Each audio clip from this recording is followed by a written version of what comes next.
Assalamualaikum warahmatullahi wabarakatuh.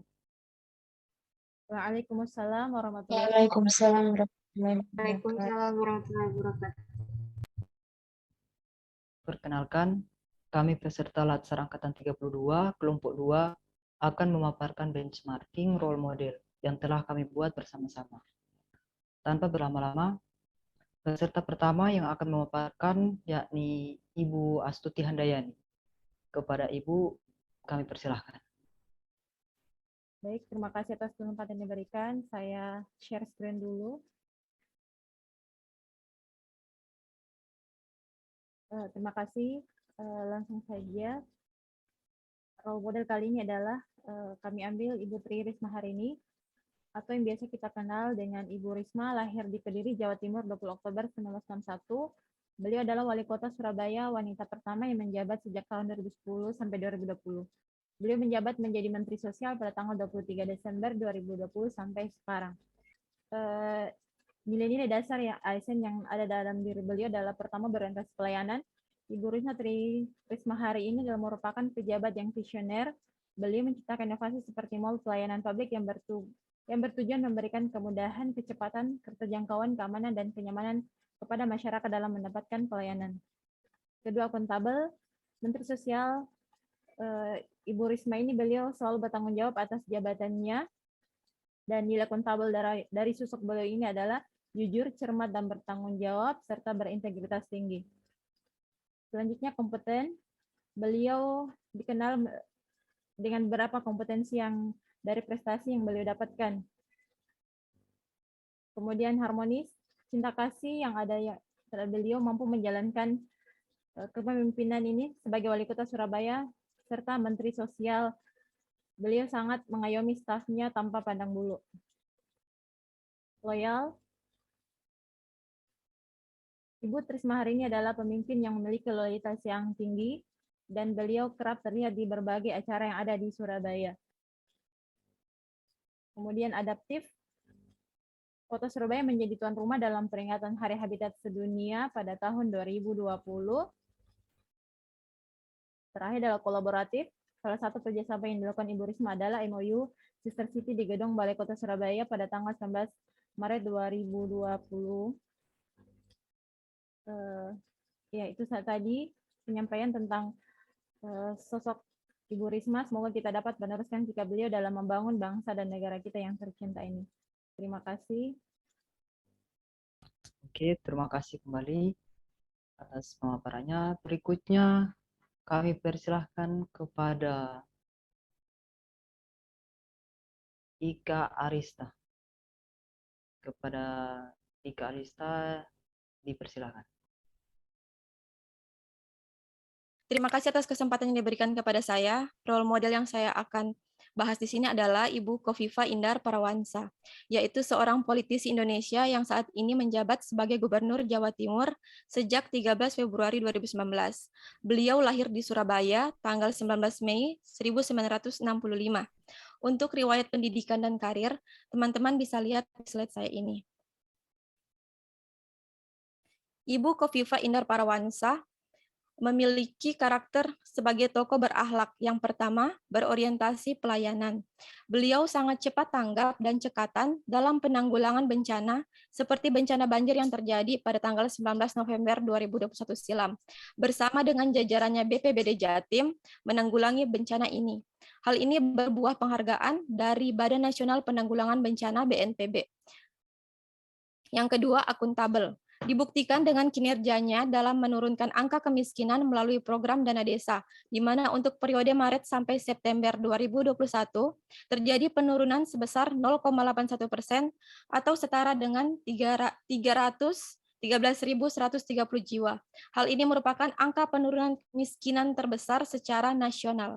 Kompeten. Beliau berhasil membuat Jawa Timur menduduki peringkat pertama penghasil padi terbesar di Indonesia dengan total 9,94 juta ton GKG dari luas panen sebesar 1,75 juta hektar. Hal ini membuat Jatim masih mempertahankan posisinya sebagai produsen padi terbesar di Indonesia. Selanjutnya, harmonis. Untuk mempererat persatuan dan kesatuan, Ibu Hovifah mengajak semua umat lintas agama untuk terus menjaga keberagamaan, baik secara keberagaman sebagai sosial kapital dalam bingkai persatuan di antara umat beragama. Kemudian loyal. Ibu Hovifah mendorong para aparatur sipil negara di lingkungan pemerintah provinsi setempat untuk menjaga ritme kerja cetar, yaitu cepat, efektif, dan efisien, tanggap, transparan, akuntabel, dan responsif. Hal ini sangat penting agar beliau dapat memberikan pelayanan yang baik dan berimbas pada pemerintahan yang baik. Kemudian adaptif. Beliau terus berinovasi dalam mengembangkan dan meningkatkan kualitas serta fasilitas pelayanan kesehatan di Provinsi Jatim. Tak hanya dalam pelayanan COVID, tapi juga pelayanan kesehatan umum, yaitu meresmikan RIK, Ruang Isolasi Khusus, Ruang Wijaya Kusuma untuk pasien COVID, Pusat Pelayanan Jantung Terpadu, dan Objin Klinik Geraha Amerta. Yang terakhir, kolaboratif. Ibu Hovifah berkolaborasi dengan Badan Kerjasama Organisasi Wanita Jatim untuk turut memfasilitasi kebutuhan minyak goreng serta membantu digitalisasi sistem perempuan pelaku usaha mikro kecil menengah atau UMKM. Itulah sedikit pemaparan saya. Saya ucapkan terima kasih. Ya, terima kasih kembali atas pemaparannya. Berikutnya kami persilahkan kepada Ibu Fildesi Tingkepemo untuk memaparkan role modelnya. Kepada Ibu, disilahkan. Assalamualaikum warahmatullahi wabarakatuh. Terima kasih atas kesempatan yang diberikan. Saya akan memaparkan tokoh role model yang akan saya angkat dalam nilai-nilai ASN berakhlak. Di sini saya mengambil role model Ibu Susi Pujiastuti. Saya mulai dengan biografi.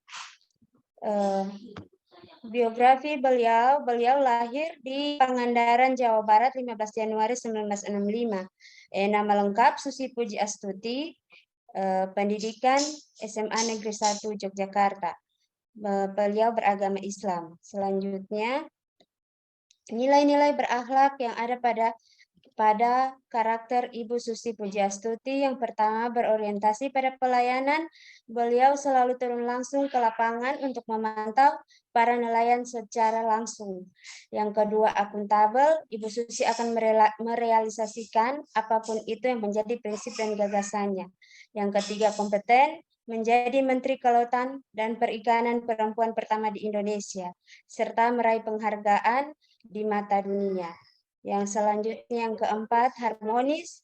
Harmonis, Ibu Susi Pujiastuti dengan rasa peduli yang tinggi menawarkan dan memberikan bantuan pada saat bencana tsunami di Aceh untuk menggunakan pesawatnya dalam rangka penyaluran logistik.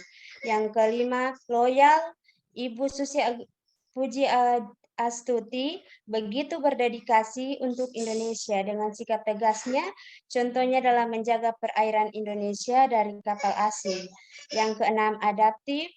Ibu Susi dikenal dengan inovasi 5 gebrakan, dan yang terakhir, kolaboratif. Beliau banyak bekerja sama dengan negara-negara lain dalam hal kepentingan untuk negara. Jadi saya rasa demikian yang bisa saya sampaikan. Terima kasih. Terima kasih kembali kepada Ibu Fildesi atas pemaparannya.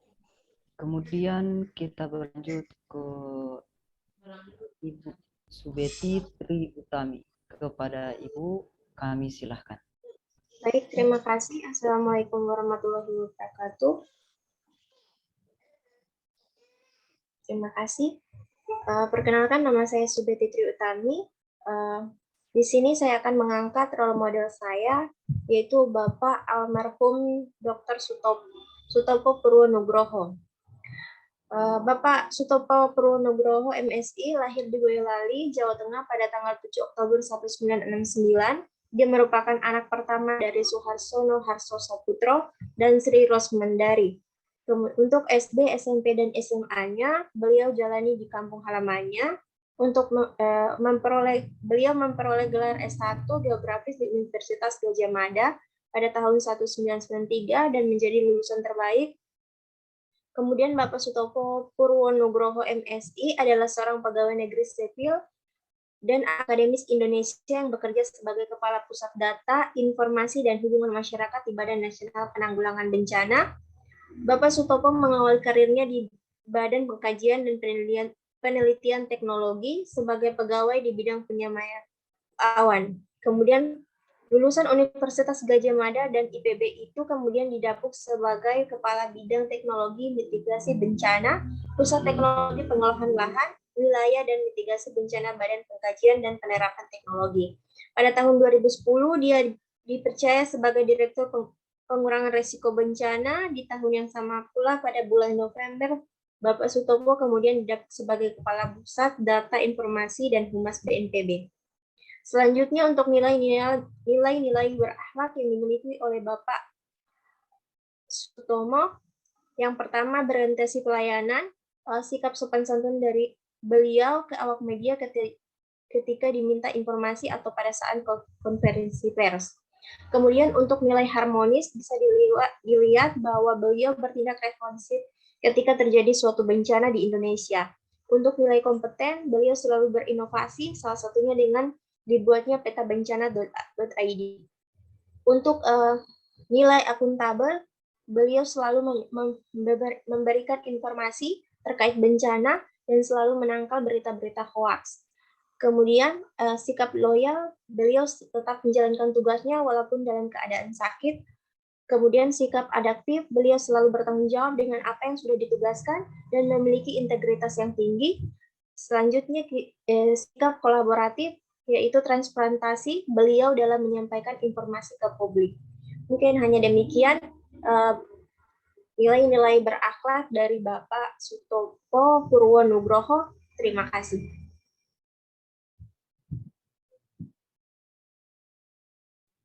Ya, terima kasih kembali atas pemaparannya. Terakhir, saya akan memaparkan role model saya, yakni, baiklah, di sini saya mengangkat Bapak Erick Thohir sebagai role model yang memiliki karakter berakhlak. Erick Thohir adalah pengusaha dan filantropis Indonesia. Ia kini menjabat sebagai Menteri Badan Usaha Milik Negara Indonesia yang ke-9, yakni Kabinet Indonesia Maju yang dilantik oleh Presiden Joko Widodo pada 23 Oktober 2019. Adapun karakter yang dimiliki oleh Bapak Erick Thohir, karakter berakhlak, yakni 1, berorientasi pelayanan. Karakter berorientasi pelayanan dimiliki Bapak Erick Thohir diantaranya mendatangkan PCR dari salah satu laboratorium yang ada di Swiss. Kemudian kedua, menyulap beberapa aset perusahaan BUMN menjadi rumah sakit corona. Ketiga, menerbitkan surat edaran SE 16 Embut 11 2021 tentang peningkatan mutu pelayanan fasilitas umum dan fasilitas sosial BUMN, di mana semua fasilitas umum yang dikelola BUMN harus dinikmati masyarakat secara gratis. Yang kedua, akuntabel, yakni mencopot Direktur Utama PT Garuda Indonesia beserta beberapa jajarannya yang terlibat kasus penyelundupan. Yang kedua, melakukan restrukturisasi dan pembenahan menyeluruh di Kementerian BUMN maupun di perusahaan BUMN. Ketiga, kompeten, yakni keberhasilannya memegang kendali sebagai Ketua Panitia Penyelenggara Asian Games pada tahun 2018. Berikutnya, laba bersih BUMN meningkat secara signifikan hingga menyentuh angka 90 triliun rupiah. Yang keempat, harmonis. Beliau menunjukkan sikap harmonis dengan meninjau pelaksanaan Imlek di Vihara Dharma Bakti di kawasan Petak 9, Glodok, Jakarta Barat, Selasa 1 Februari 2022. Dan menghadiri pelantikan pengurus Pusat Pemuda Katolik periode 2021-2024 di Kemayoran, Jakarta. Berikutnya, kelima, sifat loyal. Pak Erick Thohir melakukan perombakan pada perusahaan BUMN. Kemudian beliau memastikan bahwa perombakan perusahaan negara dilakukan dengan perhitungan yang matang. Tujuan dari perombakan beberapa perusahaan BUMN adalah untuk menjaga negara dan perusahaan BUMN yang tidak efektif dan tidak memberikan dampak positif terhadap perekonomian negara. Yang keenam, adaptif. Erick Thohir menerapkan hilirisasi ekonomi digital BUMN untuk meningkatkan perkembangan produk dalam negeri dan menghentikan impor. Lewat hilirisasi ekonomi digital, Erick berusaha mengubah strategi agar produk dalam negeri bisa menguasai e-commerce dan peluang ekspor ke negara luar bisa terjadi. Yang terakhir, kolaboratif. Beliau melakukan kerjasama dengan beberapa perusahaan, diantaranya yakni melakukan kolaborasi dengan Indonesia Investment Authority dengan 2 BUMN karya, yakni PT Hutama Karya dan PT Waskita Karya, terkait percepatan pembangunan jalan tol yang merupakan sinyal positif bagi iklim investasi. Dan yang terakhir, ini bekerja sama dengan Mubadala Petroleum, di mana Mubadala Petroleum merupakan perusahaan eksplorasi dan produk minyak dan gas hulu internasional terkemuka yang mengelola aset. Demikian pemaparan kami dari kelompok 2. Harapan kami semoga pemaparan kami bermanfaat untuk kita semua. Demikian, wassalamualaikum warahmatullahi wabarakatuh. Waalaikumsalam. Waalaikumsalam warahmatullahi wabarakatuh. Waalaikumsalam warahmatullahi wabarakatuh.